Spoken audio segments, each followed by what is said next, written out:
What's going on, everybody? Welcome to the Tuesday edition of Burn It Down with Kim Brown. This is the safe space where we set oppression ablaze because we don't have any other choice but to start to burn things down. Because if you hadn't noticed, things are burning down around us already. So we might as well start our controlled fires, our controlled burn things down here, there, yes, and make sure that we have the people in place and the systems in place to rebuild anew.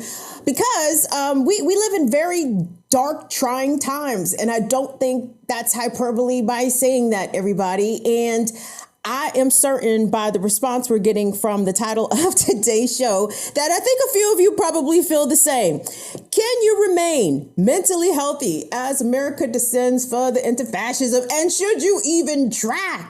Should you even attempt normalcy during all of this ridiculousness? And listen, gang, we have here on our platform, I'm really proud of the community that we've been able to foster here. You know, we have a disability support chat that we do once a month, and that continues to grow. I know many of you are familiar with what's happening, at least on some level, some of the personal, trials and triumphs and setbacks that each of us are dealing with in the Fire Fam on our own personal time. But guys, it is so important that we attempt to be well. All the messaging around us is telling us that either you need to go ahead and soldier on, push through, try to be normal, go along to get along, work within the system, etc. But we know that within our spirits and within our souls, we are screaming out for something different. But in addition to that, how are we going to be able to maintain while the things around us, the factors, the circumstances around us continue to change and further devolve, right? We just experienced yet another mass shooting in America, which tragically is nothing new to Black and Brown communities. We have been experiencing nothing but violence on this continent for generations and generations, which has, of course, imprinted its own trauma upon us all.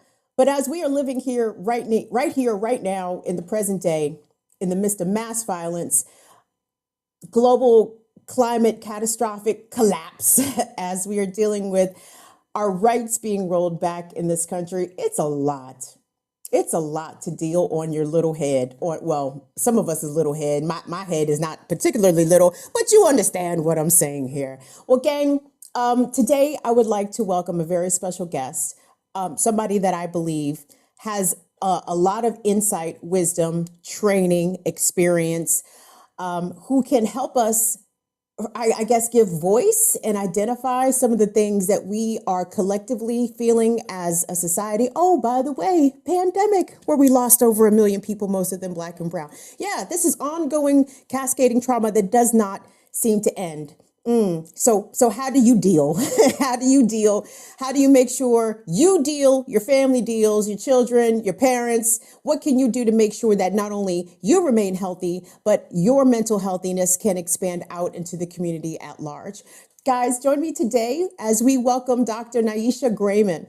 Nyasha is a counseling psychologist and a licensed therapist in the state of Maryland, and she owns Wisdom Counseling Baltimore, LLC, where she specializes in supporting Black women experiencing grief and other life stress. And she's joining us today from Maryland. Dr. Grayman, thank you so much for making some time. Thank you.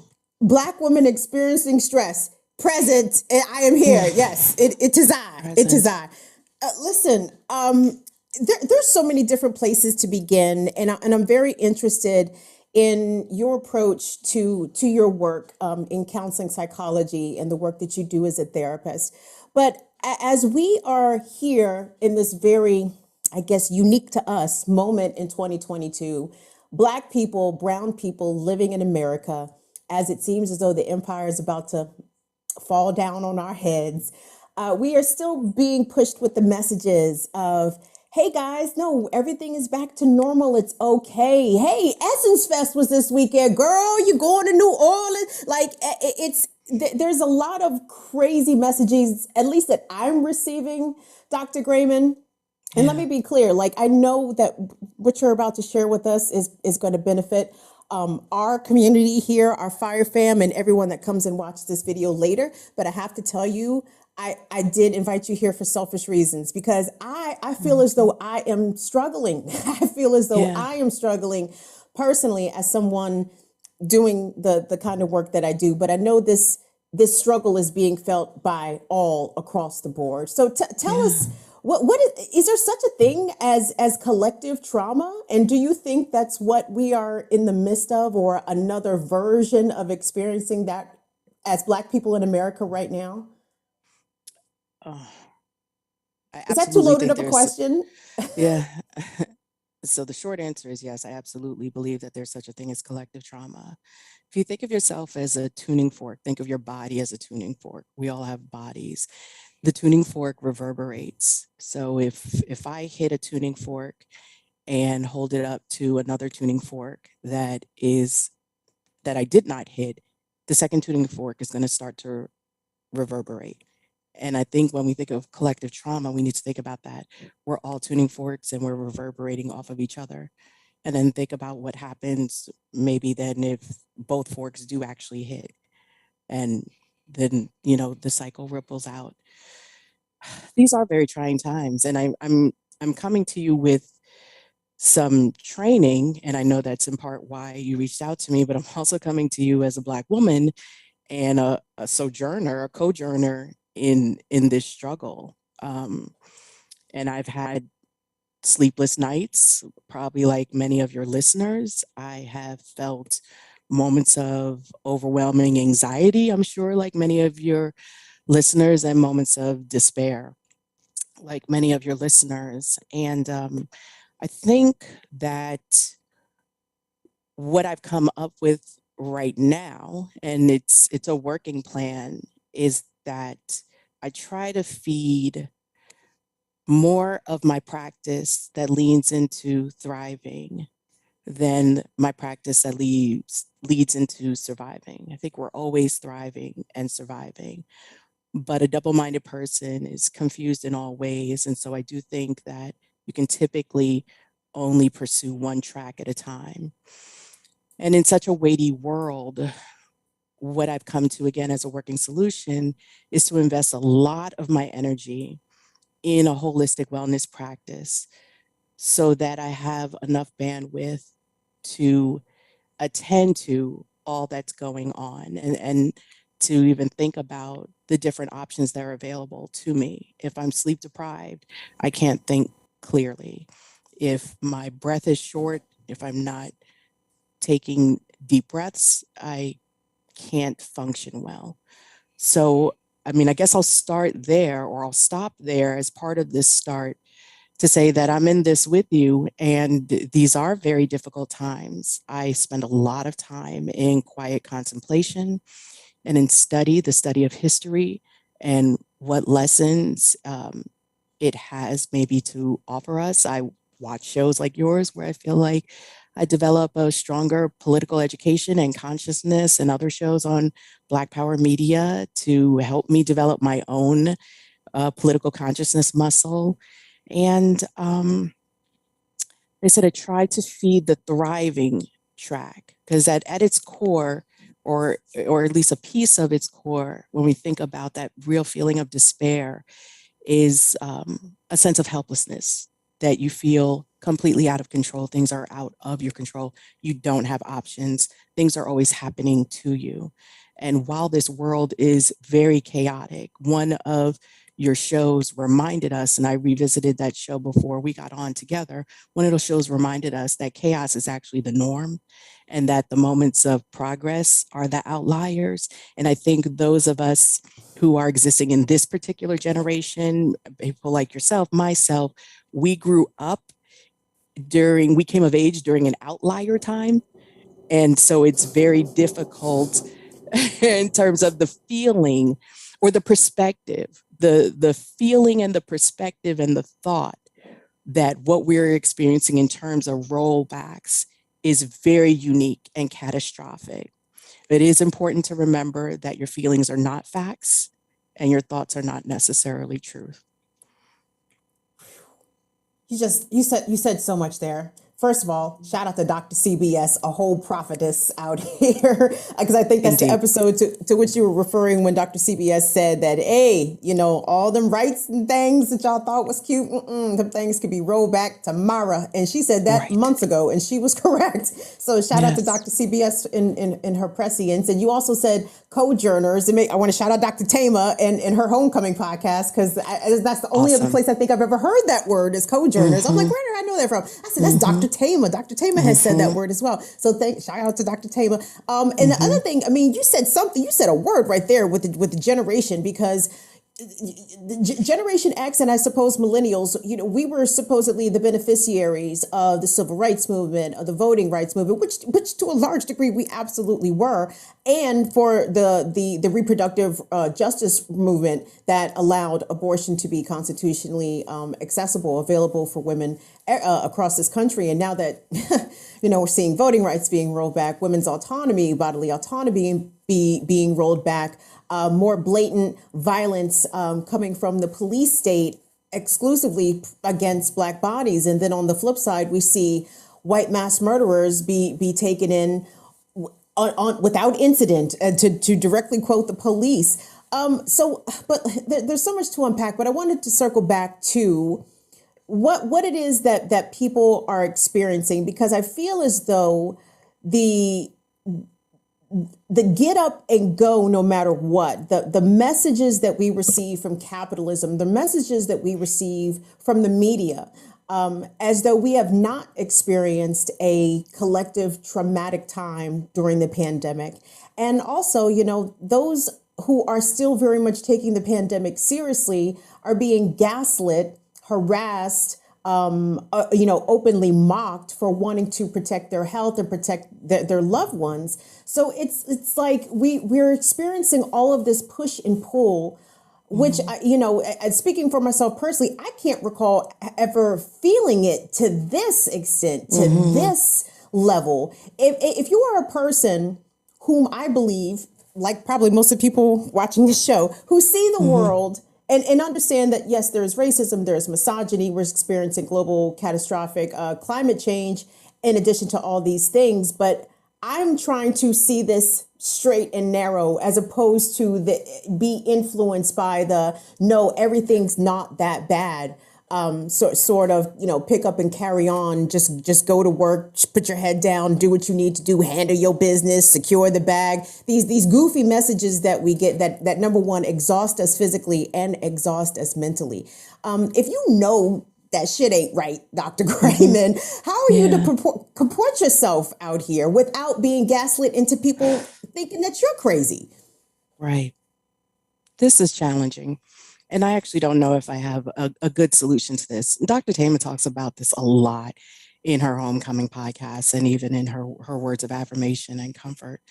And I say I don't know if I have a good answer for this, because I have to acknowledge that what I've been able to do with respect to honoring this moment, this particular political climate in which we are existing, is very much an artifact of my, my social capital, my personal capital, my position as a member of a faculty, which gives me a lot of flexibility in scheduling. And so in that role, I can carve out a little bit of breathing room that allows me to acknowledge that things are not business as usual. So when I think about the answer to this question, I'm trying to think about it from the perspective of, the average member of our community that does not have that luxury, or who is not in retirement. The member of our community who has to get up and go to work. They do not have a choice about when they go to work. They do not have a choice about the environment in which they work. I think a lot of our messages, and even a lot that I rely on to affirm and feed my spirit, are messages that I'm not sure how I would put them into practice if I was walking in a different circumstance.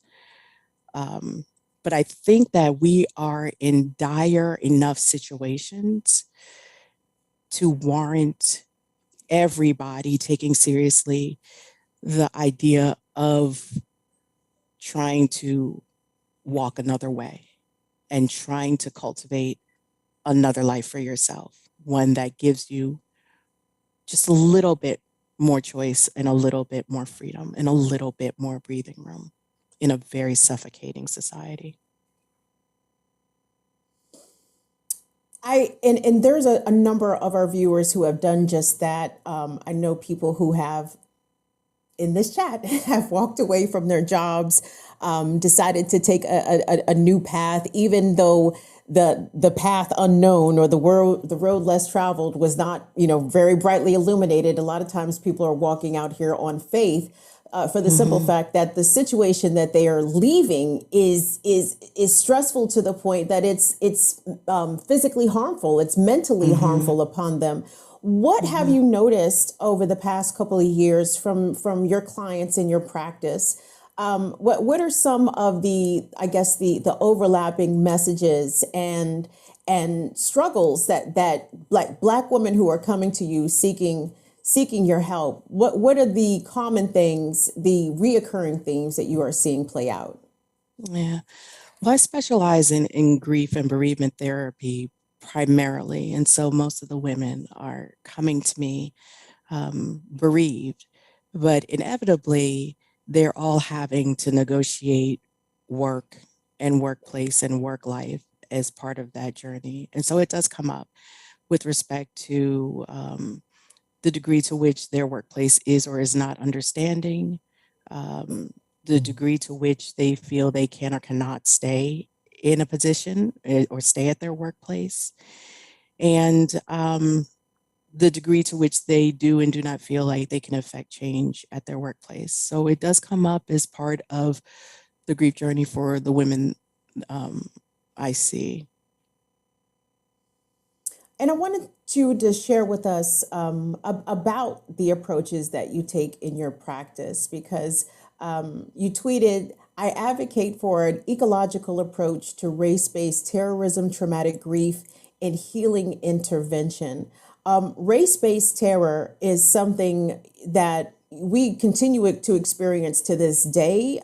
It doesn't abate itself, even if it may not happen directly to you. I imagine that every Black soul and heart was devastated and heartbroken when the Buffalo massacre happened at the Top supermarket. I mean, we could look at those faces and know somebody exactly like that who would have been at the store on a Saturday. And that's just one example. And then we're dealing with this police state violence, where the young man in Akron, Ohio, shot 60 times. These stories, they don't seem to cease. And I don't think that as a community, we have applied, healing strategies, or rather, do we even know what the healing strategies are collectively for all of this generational trauma that we have experienced, that we continue to experience? So how do you address this in your practice? Yeah, so one of the ways that I try to keep despair at bay is to be very clear about my purpose and my role in an ecological healing system in a society that is filled with racial terrorism. So in my practice, I do work one-on-one with clients, and we focus a lot on trying to regulate the nervous system. I know that you were saying, Kim, that you invited me on in part for selfish reasons because you feel so overwhelmed. And I would definitely say that your line of work is you work in trauma. And so I think a lot of the interventions that are used with people who experience trauma would probably be applicable to a holistic practice that might be recommended. But I'm working a lot on regulating the nervous system so that people can function day to day. So for me, that involves a lot of interventions that are nature-based and that incorporate sound healing and other healing modalities that tap into our primary senses. So even when we started out, I was talking about that tuning fork.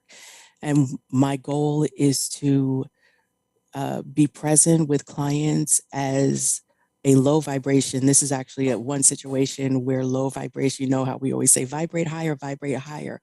Well, actually traumatized people do not want to vibrate higher, or you do not want to be a higher vibrating force for them.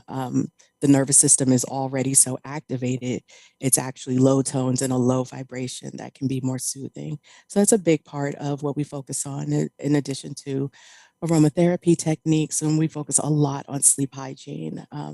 Sleep is so important to our body's ability to heal, to our mind's ability to heal. It's connected to all sorts of physiological ailments when our sleep is disturbed, cardiovascular disease, diabetes, all kinds of ailments are tapped into or tacked onto our sleep hygiene practices. So it's one of the very, very, very first things that we're going to work on in our sessions together is your sleep hygiene practice, in addition to, again, your daily engagement with nature, your sound healing practices, body movement practices. It doesn't have to involve walking in nature, but I find that the body movement in nature offers like a plethora of healing properties that may go beyond simple body movement on a mat or indoors or in a gym and exercising in the gym. And so that's going to be a big part of my approach. That's I the think basic stuff. And then we have also then the culturally responsive components. No, that's important. Let's get into it. The culturally responsive importance, because I was going to talk about, oh yeah, I've heard that East Asian practice of bathing in nature, and yes, going out and walking amongst the trees is very soothing. But hold on, skirt. We can get back to that in a second. Let's get to that cultural responsive part.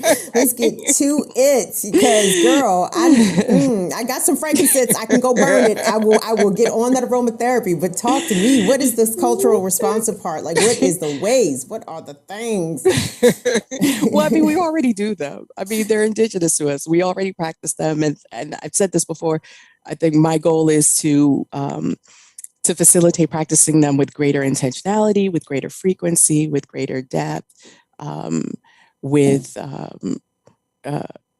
greater sense of purpose. So thinking again about these principles of healing, a dysregulated nervous system, which I think when we think of collective trauma, I think in terms of like this physiological frame of, a sea of dysregulated nervous systems. And what is it that we do organically and have done for millennia to calm nervous systems, and thinking about the sound healing. So for us, a culturally responsive way would be involved in drumming and dance circles and outdoor spirit circles and our 2022 versions of hush harbors. These are not just cultural habits, they actually, possess healing properties. I do come from a Christian tradition, so thinking about spiritual practices and psychoeducation that relates to that is really important. So even within the Christian tradition, you have, again, sound healing in the form of gospel music. But in addition to sound healing, you also have prayer through gospel music, and you have psychoeducation through sermons, and we have psychoeducation through sacred scripture study. So these are just some of the things that we can engage in with intentionality that are indigenous to our African American culture to facilitate healing. I'm so appreciative that these are the things that you are suggesting, because, and I say this as somebody who has experienced this, and I'm sure people watching have experienced this too. Like, the very casual call in our society where people, and I'm glad that people are having a heightened awareness about mental health struggles, and mental health crisis. But I feel as though just go get help. See if you can go get some help. Like, I feel like that's a very empty directive, because there are a lot of challenges and barriers to finding a quality psychologist or psychotherapist, or someone that is qualified in that realm. Who, and let me say again, speaks personally here from the DC area. Good luck trying to get into a Black woman psychologist practice right now, because they are booked to the gills.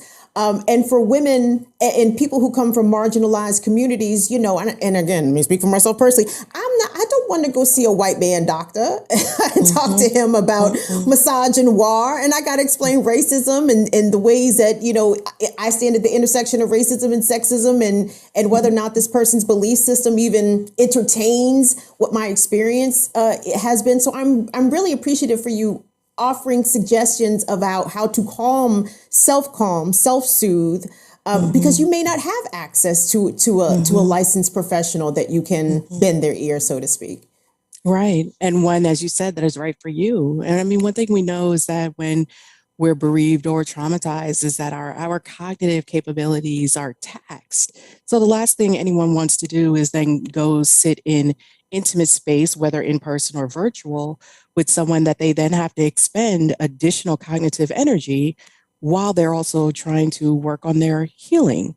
That's, you know, I mean, it's cruel for, you know, to ask someone to do that. There was something, I'm just going to look this up while I'm on here with you. This is a great resource for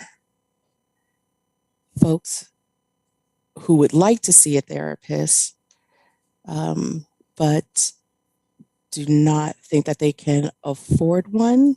I want to make sure that everyone in your audience knows about Loveland Therapy Fund. And if you know about it, let's all donate to it so they have money that they can give. But they actually subsidize therapy, and they will offer Black women in particular vouchers to see a therapist. So as you said, it's not as simple as, oh, go see someone, just go see someone. First, you have to find someone you like. Then if you are dependent on insurance, you want to know if they take your insurance. And what if you find someone that you like, but they don't take your insurance and then you can't afford? The Loveland Therapy Fund is really important. So if you are not already a contributor, please consider contributing to that. Thank you so much for that resource, Dr. Grayson. Are you close to the chat? Would you mind dropping that in the chat? I'm sorry. Sure, Hey, listen, if you're not close to the chat, don't fret. I'm close to the chat. Yeah, I mean, this is important. Okay. Tunde said he's going to drop it in for us. So thank you. Thank you for that, Tunde. Thank you for that, Tunde. So once we have, for one, tried to adopt behaviors and habits that can soothe us, that can de-stress us, try to calm our minds and declutter our minds. Because again, I do a lot of the things that you suggested. I do aromatherapy. I'd love to go out for walks, listen to music. I am queen of putting my phone down. Yes, Twitter will make me put my phone down in a heartbeat because I just open up the phone. The phone just has really nothing but bad news or people asking me for money, but which is still bad news, right? So I'm understanding how I need to turn off from certain things. But if I don't have the access to a therapist, what are how can I get myself on the path to self-healing? Like once I'm calm, that's great. That's a great start. But can you heal yourself from trauma of differing brands? I don't know about that.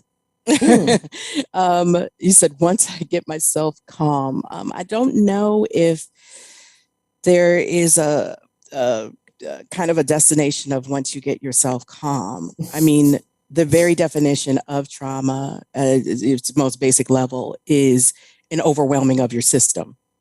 And so if you're, is that me? Oh, sorry. Hold on. Okay. Sorry about that. You're fine. I had something come up. I don't know if you get to a place of calm, because like I said, trauma by its very nature is an overwhelming of your system. So if your system is soothed, I guess my question would be, what are you wondering about in terms of what you would want to do beyond that? Beyond being regulated. And that's another question that I have for you, because are we just trying to heal ourselves so that we can perform normal under Mm, capitalism, so that mm, we can show up for other people, show up for these jobs, show up for, our volunteer organization or things that we need to do for our children? Like, are we just cosplaying whatever normal is in order mm, to simply function and be viewed at as normal? Because we know the ways in which people who deviate from the so-called norm are are treated badly, right? Or will mm-hmm, be treated with questions and derision and skepticism and potentially harassment. I mean, I'm thinking specifically about, our transgender brothers and sisters, who don't necessarily perform hetero cisgender normativeness out in the world, and the shit that they receive as a mm-hmm. result from that. But for everybody else, including our trans brothers and sisters, are we just out here trying to perform normal just so we can go along to get along? And is that even a healthy approach to I don't think being? so. Yeah, I don't think so. I mean, I think one of the purposes of the contemplative practice is to create space and make room to receive the inspiration um, around the path that you are to follow. I do believe that to have some breathing room in this society, we have to be comfortable with our space on the margins. We have to be comfortable with marching to the beat of a different drummer. I mean, when I think about my life, I've always thought a little differently, but there's a lot of pressure to, they said, to go along with the group and groupthink. And it is the practice that gives me the space to receive the confidence around my particular path and the way that I am to go, and the courage then to pursue it. What are the ways in which Black women, especially, can help ourselves? And I hate to underline help ourselves, because Doc, that's one thing that the pandemic showed us, is that we are out here on our own. We Mm-hmm. are out here by Yeah. ourselves. And if we are trying to, keep ourselves safe, keep our family safe, keep our community safe, the onus is on us, because the state is not going to intervene on behalf of our good. But as Black women who encounter routinely, misogynoir, who are gaslit when we express ourselves and communicate the ways in which, certain situations are not okay with us, and we would like to see, a better outcome in a given situation. Mm-hmm. There's a special sort of antipathy that is reserved for Black women that we Mm-hmm. experience.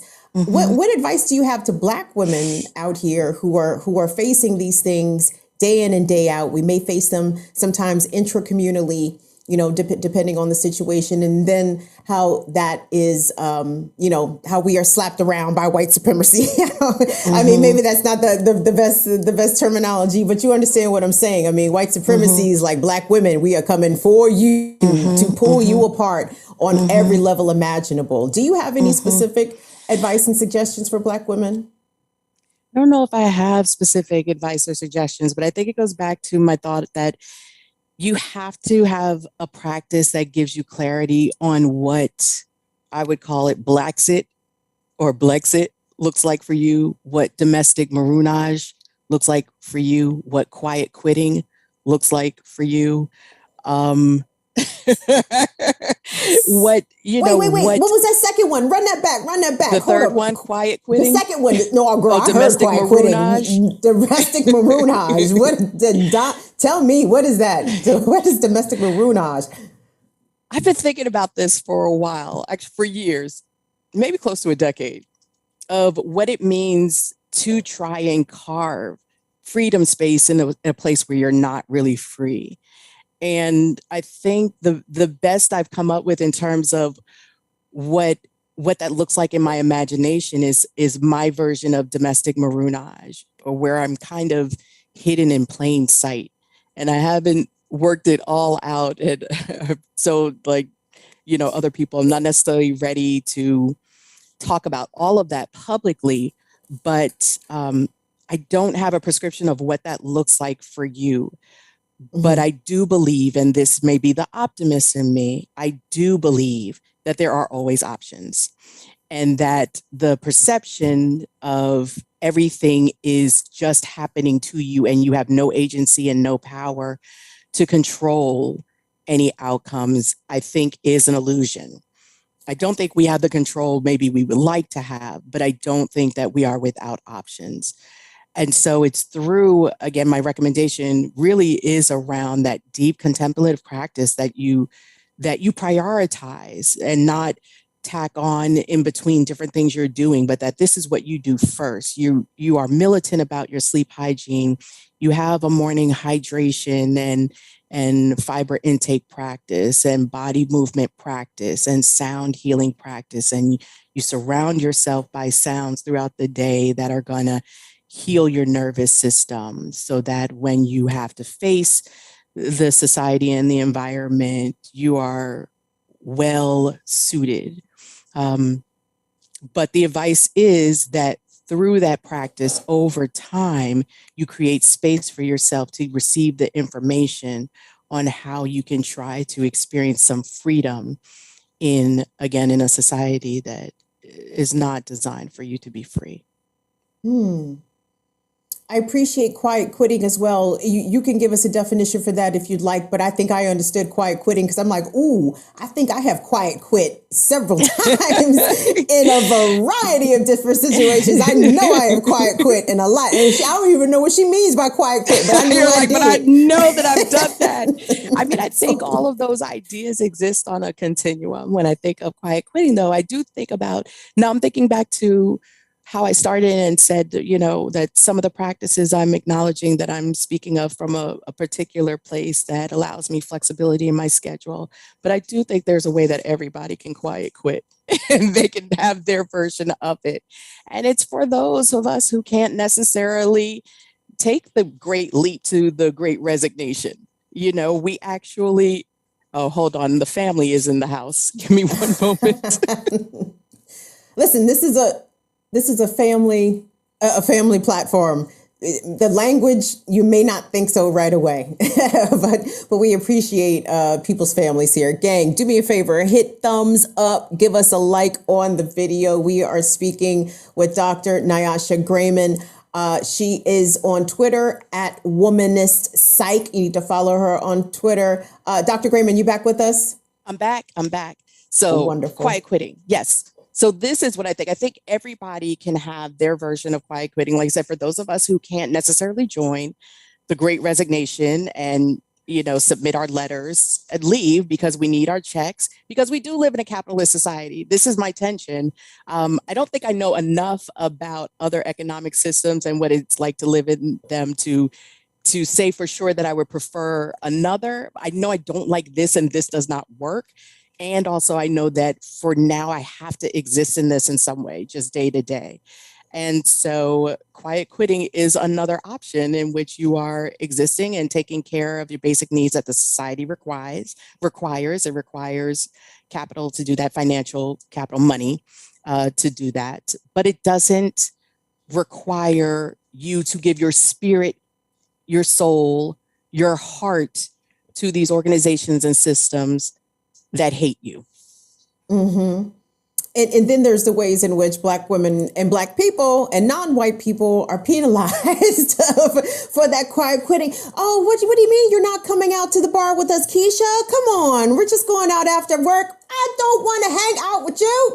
I have quiet quit on this whole situation. But listen, Dr. Grayman, I'm going to turn you loose because I know your family is awaiting you with bated breath. But I'm so grateful that you joined us and made some time, and you have dispensed some wonderful insight and some tremendous advice that I think all of us can implement, in our daily practices. Because at the end of the day, no one is coming to save us, guys. You have to monitor and watch your own breath. You have to make sure that you are properly hydrated. You got to get out there and walk just a few blocks if you're physically able to do so. You have to do what you can to preserve your own mental health, because no one is coming to help us unless, of course, we do come to find help Dr. us. Grayman. That's right.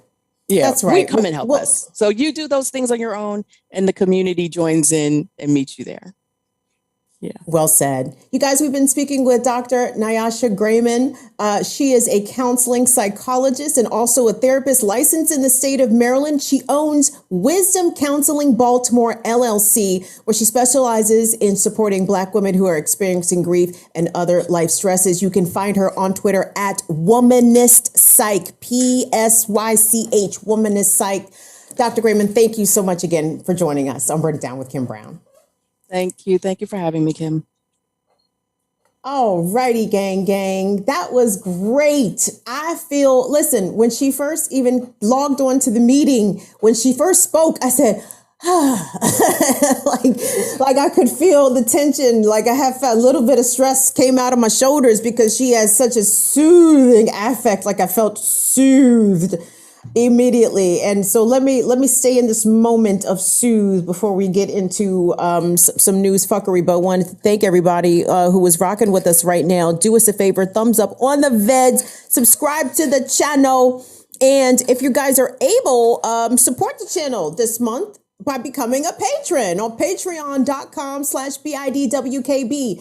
Gang, it's really easy. You can become a patron for the low of $2 a month. And they're still doing that 15% off annual memberships that is Patreon is. So if you wanted to support the channel at the $2 level, that comes out to $20.40.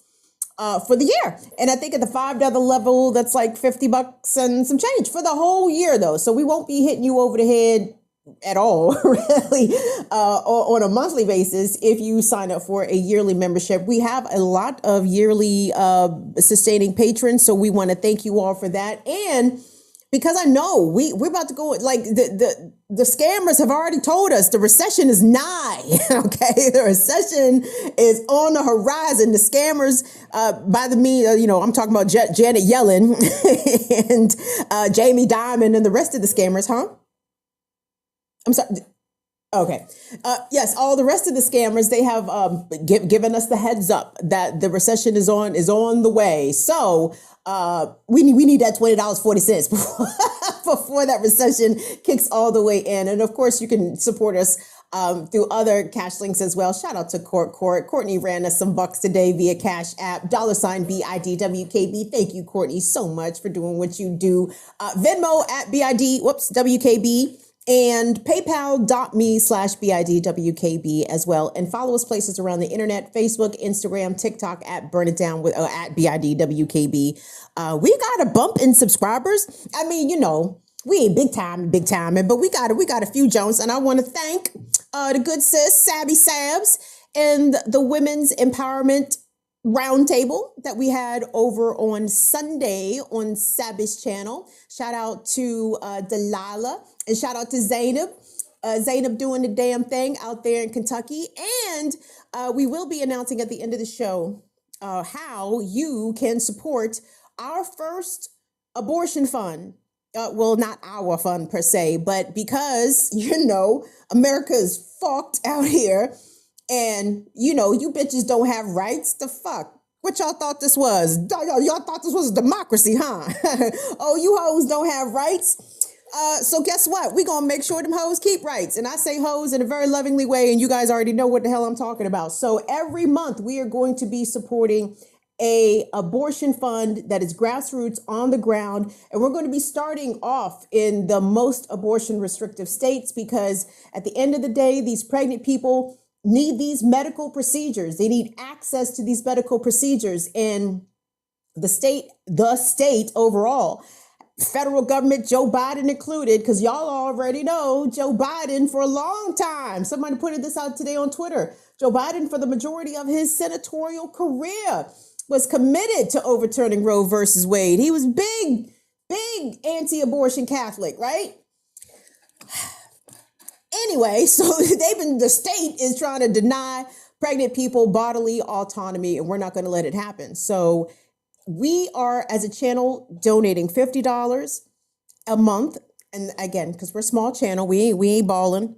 Oh, but tell your other little balling ass friends on YouTube, you know who they are. You know who they are. Because I know y'all be in their chats. Why don't you tell them?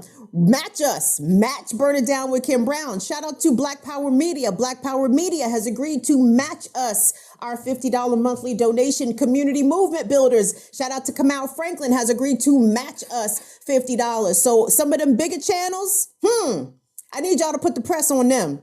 Because you know they pulling in way more money than us. They need to be running these abortion funds $500. So I want you guys to challenge some of them other bigger YouTube channels to either match us or exceed our monthly endeavor that we're doing here over on Burn It Down with Kim Brown. And listen, I don't need y'all to run the people $50. If you got $5, do you got $5 on it? You got $5 on that abortion? I'm sorry, that's not funny. My bad. Let me straighten up. You got $5 on that abortion. Well, run me $5 on that abortion. I know I got to stop laughing. It just sounds funny. I know it's not actually funny, but it sounds funny to say. But it's the truth.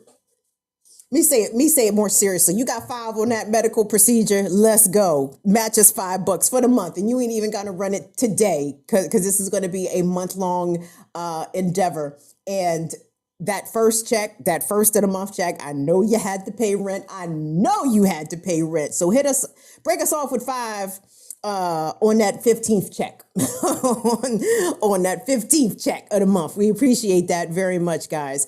All right. So I'm sorry. I'm trying to get my setup in a better organizational status here. And of course, you know, I am esta loca, because I did my wash day on show day because I just like making life difficult for myself, I suppose. Anywho, but I don't even want to really get into this next story because it's sad. And coming out of Akron, Ohio, this was absolutely just devastating news when it comes to Jayland Walker. And I got to shout out to the whole Ohio, because Ohio will come out, shorty. They have come out before. I'm thinking about John Crawford II, the man who was murdered by police inside of a Walmart while he was handling a legal gun. Obviously thinking about Tamir Rice, who was murdered by police while he had a BB gun. Ohio is an open carry state. It's amazing to me that the fact that Jayland Walker was even in possession of a gun in his vehicle, not on his person, when he was shot 60 times. I don't even know why the fuck they mentioning that shit, dog. Everybody in Ohio got guns. What you mean Jayland had a gun? He had a gun on him. Everyone has a fucking gun. It's an open carry state, and they take that shit seriously. So the fact that he had a gun doesn't move me at all. The fact that he had a gun in his car doesn't mean shit to me, because I tell you what he did not have when he got shot 60 times and got shot at 90 times. He did not have that gun in his hand, in his waistband, nowhere close to him. And the position, you guys already know, our editorial position, our news philosophy, here on this here channel is what, y'all? The police and the department, pick a department, has a history of lying. And anything that they say at the onset of a police-involved murder is going to be laden with lies. And this scenario is likely going to play out the same way, because they tried to say that Jayland shot at the cops, right? And by all accounts, by everything his family is saying, that, I saw one of his relatives, and I'm not going to play it because I didn't really know what to make of it. I knew what to make of it, but I am not ever going to criticize a grieving family who is suffering the loss of a loved one after they've been murdered by police. But one of his family members got up and was like, Jayland wasn't militant. He wasn't with all that rah-rah. And I'm like, okay, he wasn't militant. Well, his not militancy didn't save him from 60 bullets. So even if he was militant, you saying he deserved to get shot 60 times? Like, I understand what the woman was trying to say, and I don't think it was his mom. I think it was a different relative. I understood what they were trying to say, like, he's not anti-police, he doesn't, but that's besides the point though, honey. Your son was Black in America and did not comply, whatever the fuck compliance is. And I'm so tired of these police justifiably, and I'm saying justifiably laden with sarcasm, justifiably murdering Black people as they are running away. I don't see how that in itself is not criminal. If a person is running away from you, they are not harming you, okay? How can you be in fear of your life when the person is trying to get away from you? Like, doesn't make any sense to me whatsoever. Ellen R. Oh shit, Ellen R. Hey, Ellen R. That's very kind. Ellen R. is matched our 50 and is raising us some bucks here. And Ellen R. we will make sure that goes to the abortion fund. I'm going to announce that at the end of the show, and I think it's already. Oh shit, Craig Bardo. Thank you, Craig Bardo. That's what's happening. Look at y'all. But listen, guys, okay, keep your money in your pocket for a moment. We anything that you guys give to us under the direction of giving it to the abortion fund, we will absolutely do that. I would prefer to y'all send it directly to the people though, but that's okay. That's okay. We're gonna roll with this momentum. Thank you all so much. You guys understand the urgency of the moment. The urgency of the moment. Thank you, Ellen. Thank you, Craig, for your abortion fund donations and support. I want us to take a look at what activists have been doing in Akron, because by the way, they had a curfew imposed on the city last night. The police are out there. I mean, the police act like they ready to rock and roll, baby. I saw them out there in the riot gear. They was tear gassing protesters. We're going to see some clips of that. I saw the thin blue line light presentation in front of the police station. It's like, oh, okay. Are y'all ready for war? Half of y'all was at January 6th. So I guess y'all already ready for some fucking war.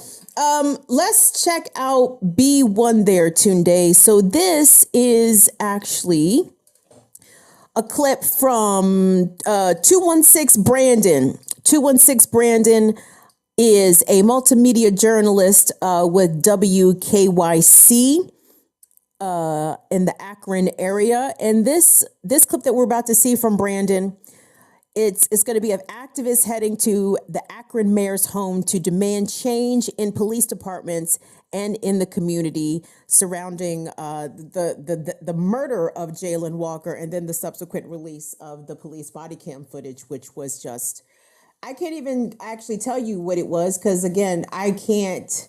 That's something I should have asked Dr. Grayson while she was here, y'all. Like, there's some fucked up shit that I will show y'all.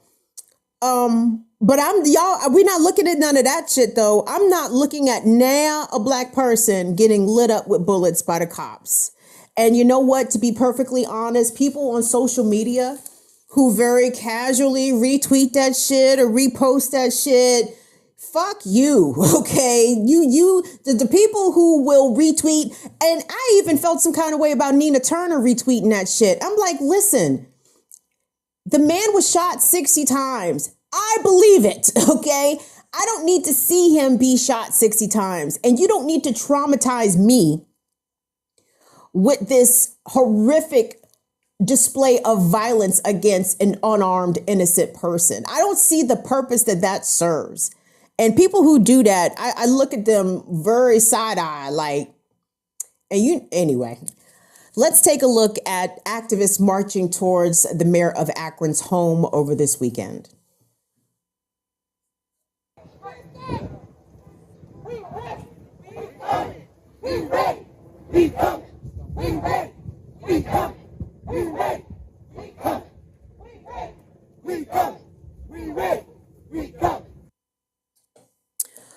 That video shot by 216 Brandon on Twitter. And the next clip I want us to look at comes from another independent journalist out in the streets by the name of Jolly Good Ginger. Jolly Good Ginger on their Twitter profile say that they were raised by racists and now they are determined to be anti-racist. And if you out there getting tear gassed, well, I guess you on the correct side of the barricades. Now, let me read to you what the text of his tweet says. It says that the mayor of Akron and Akron Police Department are pushing a narrative to the media that the protesters were unruly and violent. Well, I was there, and this video is a clip from my live. We were peacefully protesting on a street the city had blocked off for us to protest when they tear gassed us. So if I understand their tweet correctly, the police had closed off some roads or cordoned off some blocks specifically for protesters to go out there and protest. The protesters did just that, and the police tear gassed them anyway. So let's take a look at Jolly Good Ginger's clip from Akron. They just want us to go home. This is a lawful assembly. They tear gassing us. They tear gassing us. Don't worry about it. It's just tear gas. Don't worry about it. It's just tear gas. It just sting a little bit. Oh, shit. Yeah, it's tear gas. It's tear gas. All right, that's fire tear gas, guys. It's tear gas. Fuck the police! See, go. Get your ass up here!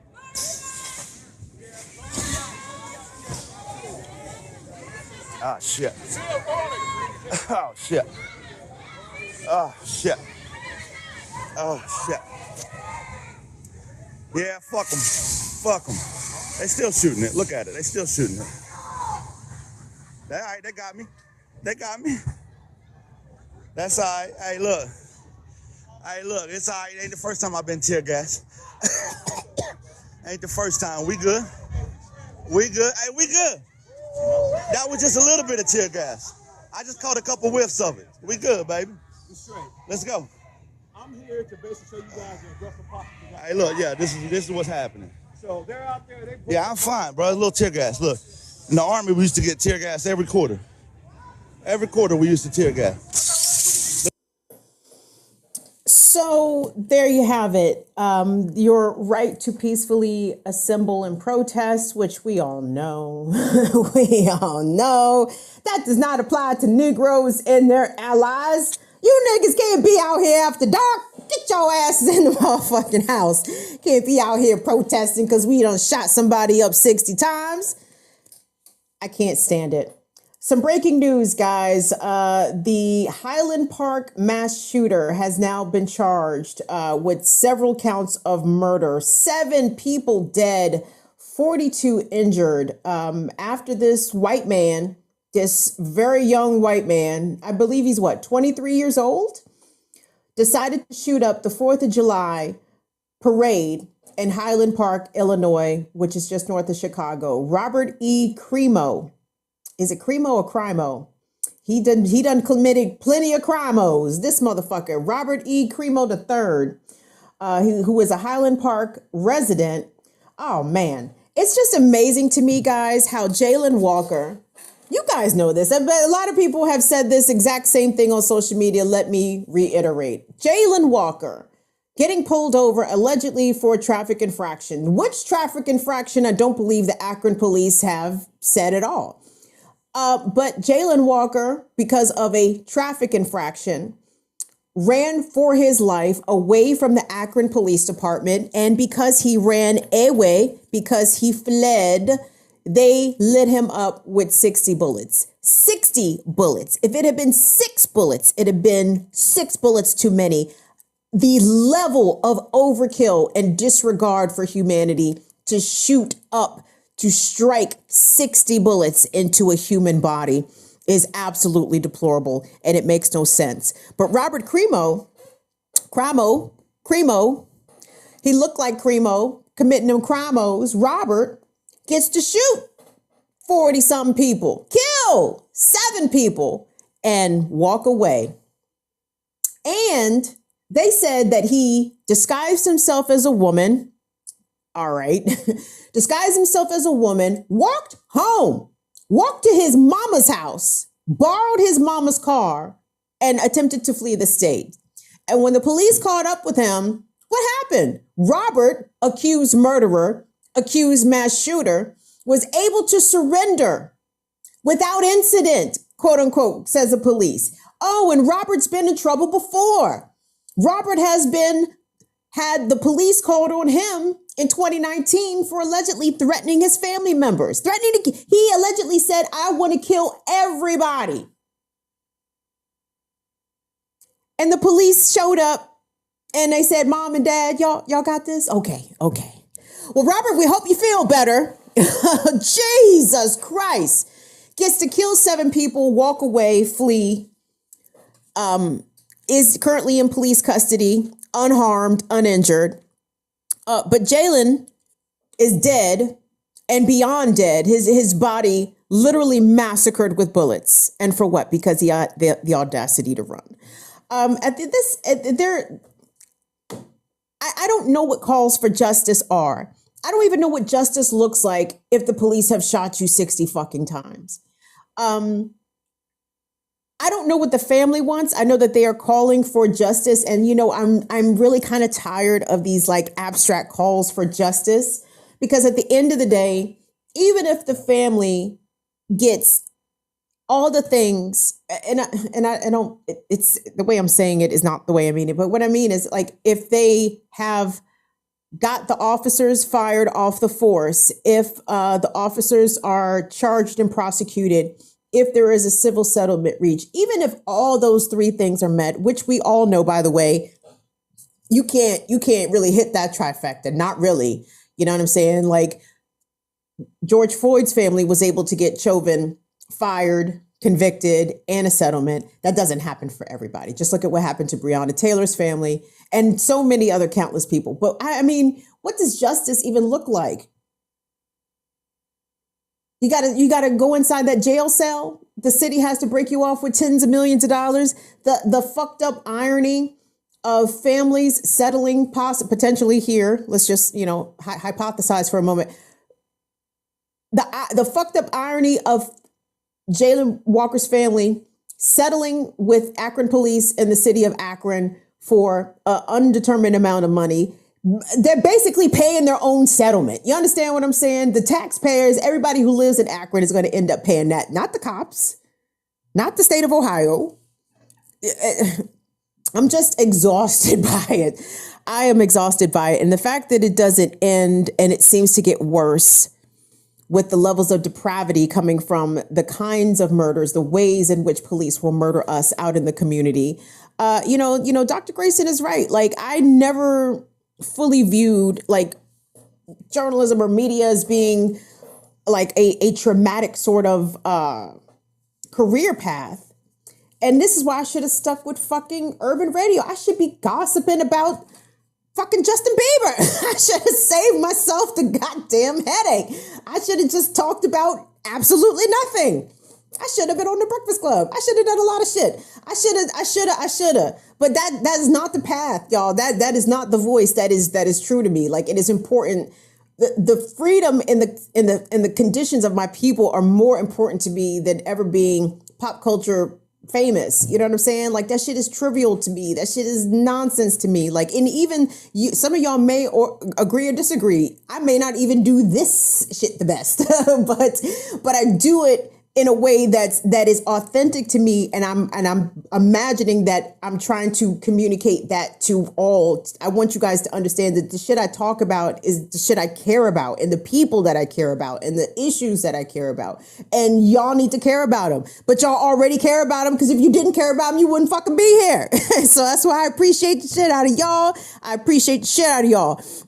So let's call this a night, gang. Let me thank again Dr. Nyasha Grayman for her time, for her expertise. Oh my God, for her, I can just feel like the healing properties. I'm not trying to size this up too much, because she'd be like, girl, I ain't no wizard out here. No, but I can tell that sis is genuine in what she does, and her empathy and her wisdom absolutely came through in her words, and I'm deeply grateful for her. Tunde, let's go ahead and pop up the abortion fund thingamawhatsit. And can you send that to me, or can I see it in the Zoom, or I can just pull it up actually, just so I know what I'm reading. Yeah. But here we go, guys. So starting this month, July. So this is how we're going to do this. Every first Tuesday show, we are going to announce a new abortion fund that is grassroots on the ground in states, especially where abortions have been outlawed. This is unreal. I mean, the anecdotal stories that I'm reading on social media when it comes to people who are pregnant, experiencing miscarriage, experiencing ectopic pregnancy, experiencing these symptoms directly related to a failed pregnancy, and they are not able to get treatment or assistance or surgery even. I mean, it is outrageous what is happening. So this is what we are going to do. We're going to try to chip in at least a tiny bit in order to make this happen. So this month, support the Kentucky the Kentucky Health Justice Network, okay? The Kentucky Health Justice Network. Our dear social media manager / independent journalist, Molly Shaw, has been reporting on repro justice for a while now. And I think I have tasked it to Molly to pick our funds to where we are. And she decided to go home first. Molly's from Kentucky. She said the shit is fucked up in Kentucky, Kim. I said, I believe it. let's run these people some bucks. So the Kentucky Health Justice Network. If you have $5 for them, thank you, Ellen R. Thank you, Craig Bardo. We will redirect your pledges to the Kentucky Health Justice Fund. They have a PayPal. And that PayPal is, you can look them up on PayPal via their email address, info at KHJN, Kentucky Health Justice Network, Justice Network, KHJN.org. Find them on PayPal that way, or go directly to their website. That is Kentucky Health Justice Network.org/donate. And donate to them directly. And listen, y'all, these abortion funds, this is not Planned Parenthood. This is not NARAL. These folks understand that if you pull together enough $5 donations, you can actually help people save lives, improve the quality of their lives and their families, and really make a difference. So join us this month, and we will be announcing that. Franny France, is that you? I just assume the F up there is always Franny France. It is, it's Franny France. Oh, Franny France. Okay, now you guys are, all right, y'all, okay, we doing a little something here. The Kentucky Health Justice Network might be very happy with us. Thank you very much for that, Franny France. And thank everybody who has already supported the channel, and of course, our new endeavor here to support abortion funds on the ground. Monday, the 11th, just a reminder, it's our Fire Fam Around the Fire Disability Support Chat. Thank you so much to Anna Hart and Mama Lorraine. If you want the link to that and you're not a patron, you can just hit me up directly or hit up Anna Hart, and we will be sure to zip that along to you. That has been going along swimmingly. And join us back here Friday on Burn It Down with Kim Brown, y'all. Who's going to be on the show, gang? Who's going to be on the show, gang? Y'all know who's going to be on the show. Kalonji Chonga's coming to the show, man. Hey, I'm very excited. Like, Kalonji and I are about to have like a very real conversation, because Kalonji don't know this. Nah, I'm gonna tell him shit. It ain't a secret. But I mean, I need to know about Kalonji. I want to know, how did Kalonji get radicalized? How did Kalonji get in the industry? How did Kalonji get out of the industry? Like, how did Kalonji start organizing? Like, I have Barbara Walters, Oprah Winfrey level questions for Kalonji, but all love and all on the up and up. And of course, we're going to talk about organizing is the new cool, and all the work that Kalonji does with the Siafu movement and the FTP movement, because Kalonji a real nigga out here. We love us some real niggas. So that's the show, gang. Thank you all so much for your love and for your support. Thank you again to Dr. Grayman. Guys, COVID, BA.5 specifically, COVID is still out here jumping on people. And apparently BA.5 is out here jumping on people outside. So please, even think about wearing your mask outside. I guess the shit is crazy out here. Wear your mask, wash your hands, social distance, and the monkeypox. monkeypox. Motherfuckers in DC are in the hospital now for monkeypox. They just did a story about it. And apparently we are running short on monkeypox vaccine. I don't know what the hell's going on, but stop dapping people up. Stop giving people hugs. Stop doing that shit when you meet people. Cut that shit out. We in a fucking pandemic. A pandemic. Twindemic. Do not be out here fucking around, please. I'm sorry to say it like that, but I don't know how else to say it. I can't say it nicely. On behalf of Tunde and Molly, thank you all so much. We appreciate you guys. See y'all later on Friday. Bye-bye. Tomorrow morning, Black Power Media. Remix morning. Join us.